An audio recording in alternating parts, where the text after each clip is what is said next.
Olá, nessa aula vamos falar um pouquinho sobre tabelas de vida. A primeira tabela de vida, como que ela foi construída? Bem, houve uma crise financeira em meados do século XVII e os governos inglês e holandês estavam preocupados com a falência de instituições que ofereciam seguros de vida.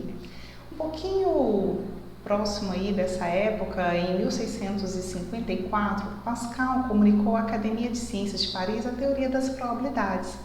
Halley e outros estudiosos foram convocados para estudar o assunto e desses estudos surgiu a primeira tábua de mortalidade em 1693, destinada a medir as probabilidades de vida e de morte na cidade polonesa de Breslau. Depois disso, houve a construção de várias outras tábuas, mas eu gostaria de citar aqui alguns estudos brasileiros um pouquinho mais recentes. Bem, nós temos aqui o estudo de Oliveira et al. De 2012, em que eles estimaram a mortalidade para participantes de seguro de vida no Brasil. Beltrão e Pinheiro construíram tábuas de vida diferentes para os consumidores dos produtos de vida e de previdência privada, também no Brasil. Beltrão e Sugahara elaboraram tábuas de vida para os funcionários públicos civis federais, também mais uma tábua brasileira. Borges, em 2009, estimou uma tábua de mortalidade para funcionários públicos civis federais. Silva, 2010, elaborou uma tábua de mortalidade para os servidores do estado de São Paulo e Silva, 2009, estimou tábuas de mortalidade para a população de São Paulo de 1920 a 2100. Bem, mais informações sobre essas tábuas vocês podem conferir nas referências que estão no final dos slides. Bem, entendendo as tábuas, são muitas e muitas disponíveis e é interessante a gente pensar em como que os nomes delas são atribuídos. A sigla que geralmente acompanha a tábua, ela dá uma referência da origem da tábua. Por exemplo, as AT são dos Estados Unidos e IBGE são do Brasil. A gente consegue diferenciar a origem da tábua a partir da sigla que a identifica. O nome à frente da tábua, o número à frente da tábua, diz o ano em que ela foi feita ou os dados que foram utilizados para a construção daquela tábua. Exemplo, IBGE 2002 foi elaborada a partir dos dados da população no ano de 2002. Pode haver diferenciação também por sexo, né? Por exemplo, o IBGE 2000 feminina, AT 2000 masculina, pode ter diferenciação por sexo e pode ter tábua também para ambos os sexos. E ainda sobre os nomes das tábuas, né? Por exemplo, CSO 58 foi uma tábua elaborada pela Commissioner Standard Ordinary Insurance em 1958, a partir da base de dados de 15 companhias de seguro de vida dos Estados Unidos no período de 1950 a 1954. É utilizada em grupos de maior mortalidade. Aqui a gente vê que a sigla que acompanha a tábua tem a ver com quem a elaborou, né? Faz uma referência para a gente identificar como que essa tábua foi construída. Aqui nós temos uma tabela com a esperança de vida das tábuas de mortalidade por idade e país de origem. Nós temos aqui o ano em que o ano a que se refere a tábua, né? A origem, né? Temos aqui várias tábuas dos Estados Unidos, algumas do Brasil e de outros países da América Latina. O nome, né, completo dessa tábua está aqui e a esperança de vida aos 0 anos, 20 anos, 40 anos, 55, 60, 65 e 70. Vamos reparar aqui a esperança de vida aos 60 anos e vejam como que essas tábuas são diferentes entre si. Algumas apresentando maior expectativa de vida e outras menor expectativa de vida.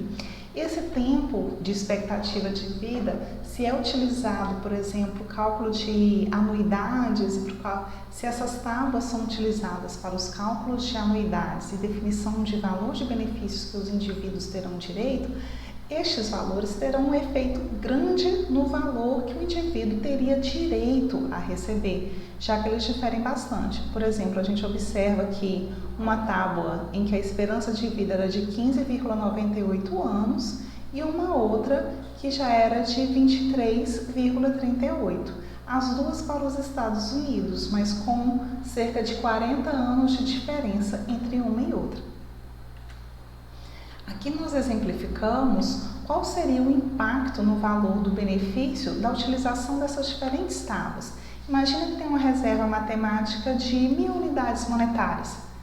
Dividindo então essas 1.000 unidades monetárias por uma unidade estimada com aquelas tábuas, com essas tábuas, qual seria o valor do benefício anual em unidades monetárias? Repare que, dentre essas que foram utilizadas, o maior seria o que foi estimado com a CSO 41. Por quê? Porque ela representa uma menor expectativa de vida, refletindo também um maior valor de benefício. E ele vai diminuindo até que o menor benefício seria o dado pela AT 2000 feminina, já que ela representa uma maior sobrevida dos indivíduos. Então, o uso da tabela de vida pode afetar de formas diferentes os planos previdenciários, porque representam ou diferenças nos tempos estimados para recebimento do benefício ou de pagamento de contribuições.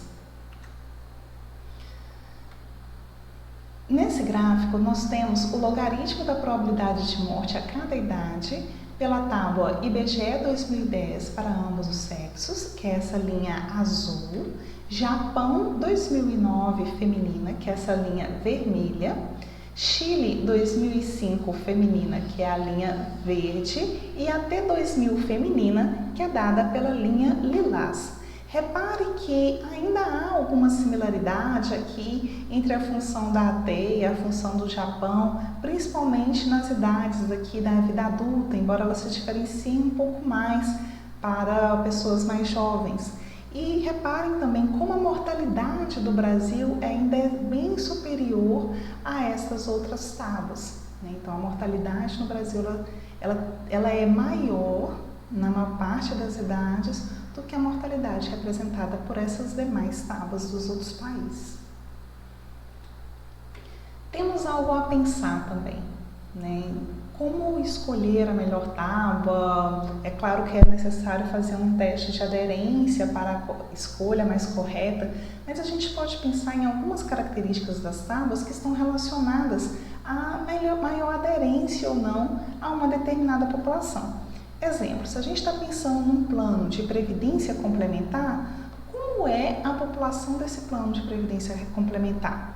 Qual é a renda? Bem, se é uma previdência complementar, esses indivíduos eles já têm uma renda superior ao teto do INSS, a primeira informação, Que tipo de atividade essas pessoas realizam? Bem, são atividades, em geral, com grande periculosidade, são atividades com grande exposição corporal, geralmente são atividades mais relacionadas a escritório, com maior proteção. Onde essas pessoas vivem? Qual o tipo de moradia? Geralmente é zona rural, é zona urbana. Os bairros em que elas vivem são bairros mais seguros, são bairros mais violentos. Como é o estilo de vida dessas pessoas? Em geral, elas têm acesso a serviços de saúde? Ou para esse público, esses serviços eles são mais escassos, são mais difíceis? Então, diante de tudo isso, quanto tempo essas pessoas esperam viver? As tábuas de vida que melhor retratam a forma como essas pessoas morrem são as tábuas, às vezes, de países mais desenvolvidos ou de populações seletas, como a tábua da SUSEP, já que essas populações elas são selecionadas em relação às demais, elas não estão expostas a todos os mesmos riscos que a média da população brasileira, por exemplo. Então, é necessário adotar uma tabela de vida diferenciada, já que a forma de mortalidade dessa população também é uma forma diferenciada. Bem, como eu disse, mais informações vocês podem ver aí em algumas dessas nossas referências. Temos aqui referências sobre a construção de várias tábuas e toda uma discussão a respeito da mortalidade. Até a próxima aula.